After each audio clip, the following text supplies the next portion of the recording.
Hello children, good morning. Hope you all are good.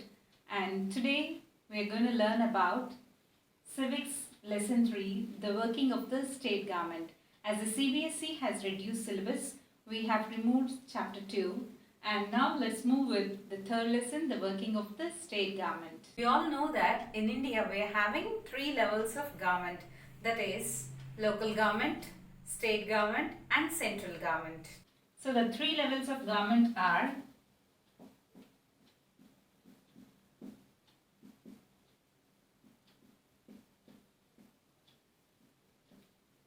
local government, state government and central government. You all have read local government in your 6th class, and now let us learn state government, and in the next class you can learn about central government. So now let us see the structure of government. The structure of state government.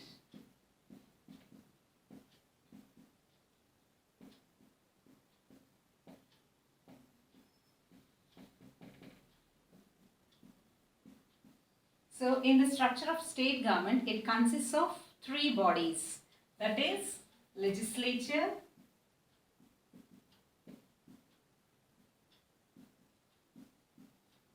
executive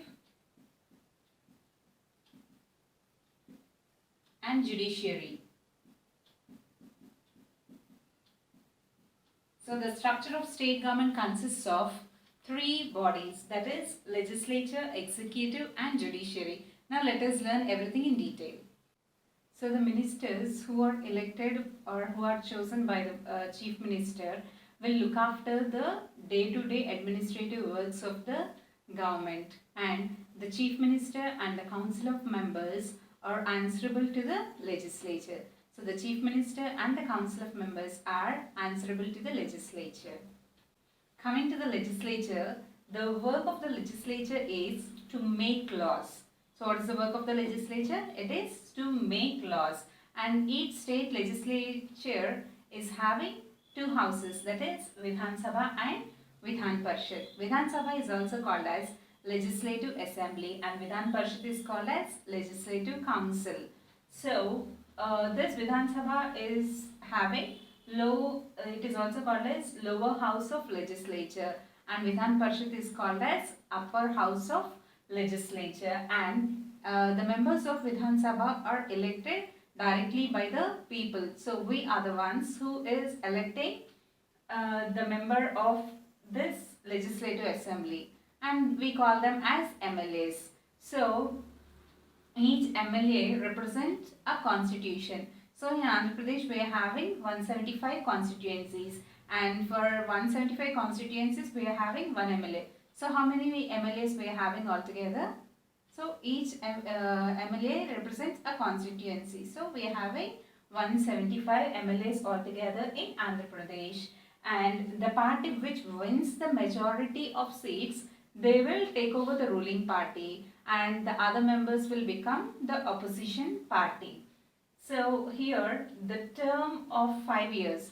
So that person who is elected will take his responsibility for 5 years, and here the members are elected indirectly. So here the members are elected by the graduates, school teachers, and sometimes even the governor also can elect the members of Vidhan Parishad, and we call them as MLC, Member of Legislative Council.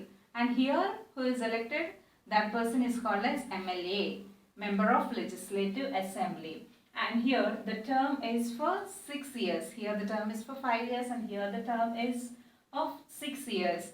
And we are having 29 states. Out of these 29 states, only 7 states is having Vidhan Parishad. All the states are having Vidhan Sabha, but only 7 states are having Vidhan Parishad. And if a state is having any one, like Vidhan Sabha and Vidhan Parishad, if they are having only one, then we call as unicameral.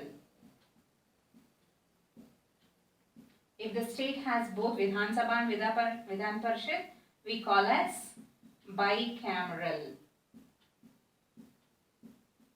Now let us see once again Vidhan Sabha is also called as Legislative Assembly and Vidhan Parishad is called Legislative Council, and it is called the lower house of legislature, and Vidhan Parishad is called upper house of legislature, and its members are elected directly by the members of the state, and the elected person is called as MLA. The full form of MLA is Member of Legislative Assembly, and each MLA represents a constituency, and the term is for 5 years. And here the members are elected indirectly by the graduates, high school teachers, and sometimes by the governor, and the term is for 6 years. And out of 29 states, only 7 states are having Vidhan Parishad, and if the state is having one house, like if it is having Vidhan Sabha, we call it as unicameral.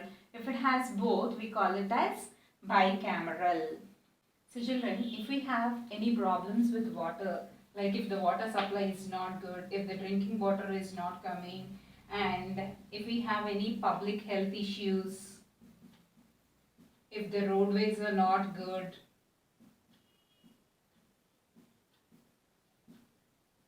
if there is problem with agriculture, and all these issues, to whom we will go? We will go to our local MLA. So each constituency is having MLA. So we will go to our local MLA, and there that MLA will solve all these issues. So we have to inform our MLA if we have any such kind of issues like this. Now let us see executive. So the word executive itself says that executing or implementing. So here whatever the laws that are made by the legislature are enforced or implemented by the executive, and the executive consists of governor, chief minister, and council of ministers. So the executive consists of governor, chief minister, and council of ministers. Actually, the governor is the legislative head of the state, and chief minister is also the head of the state. So how is the governor elected? Governor is elected by the president with the advice of prime minister, and his tenure is also for 5 years. Elected by president with the advice of prime minister. And how is chief minister elected? When we learned about Vidhan Sabha, we learned about MLA. How are MLAs elected? By the process called election, we will select our MLA. So I said we have 175 constituencies. So whichever the party gets majority of seats, they will become the ruling party. And if the party is there and that party attains more seats, that party will become the ruling party, and the head of the party will become the chief minister. And the chief minister term is also for 5 years. Now, coming to the judiciary, the main function of the judiciary is to interpret laws. Interpret means to explain laws that are made by the legislature, and the highest body of the judiciary is High Court. And who is the head of the High Court? Chief Justice is the head of the High Court. So he will give the justice. And the main function of this judiciary is, or the High Court is, to protect the fundamental rights. So the High Court will protect the fundamental rights, and whatever the disputes are there, those are settled in the High Court, and whoever breaks the law will be punished here in the court. And for small things also we cannot go to High Court and all. So for every area we are having district and session courts, provincial courts, and in villages we are having Nyaya Panchayats. So if any issues are there, we can go to these places, and still if it is not solved and if the problem is big, we can go to High Court. So here we will get justice. Now let us learn about the working of state government. So we know that the state has legislature, executive and judiciary. So all these three should work together, and each one will have check on other, and they'll check that whether they were doing their duty properly or not. So all these three should work together. And children, we know that every party is having a leader, is it? Yes, no? So every party is having a leader. So during elections, the party which is getting majority of seats will be taking the ruling party, and we know that the person who is the head of the party will become CM or Chief Minister. So what is the work of the governor? The governor will invite the leader of the party or the head of the party, and he call him, and he will make that leader as Chief Minister. I think you all remember in 2019 when elections were held, we all might have seen in TVs and all. So how the governor has invited the CM and how he made him as Chief Minister by taking the oath and all. So like that, the governor will invite the Chief Minister, and he will officially invite and he will make that person as Chief Minister. And the Chief Minister will select few ministers. Whomever he want, he will make them as ministers, and he will give different departments for them. Like we are having agriculture department, health department, finance department, like that we are having different departments, and he will elect the ministers, and he will give them different departments. And here is a small question for you. Who is the health minister of Andhra Pradesh?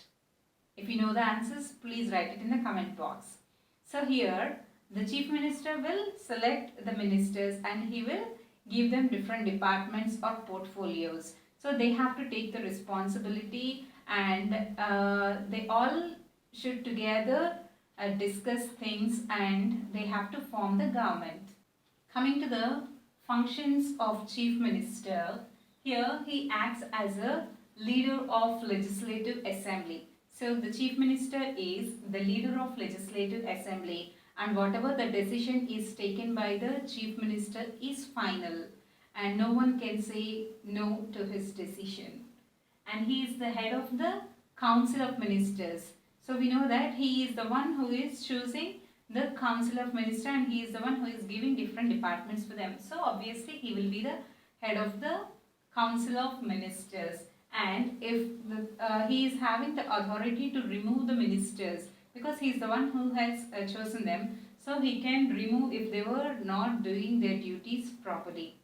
So he is the one who will look after the policies, activities, whatever are there, and he will monitor all these activities and policies with the help of council of ministers, and he acts as an advisor to the governor.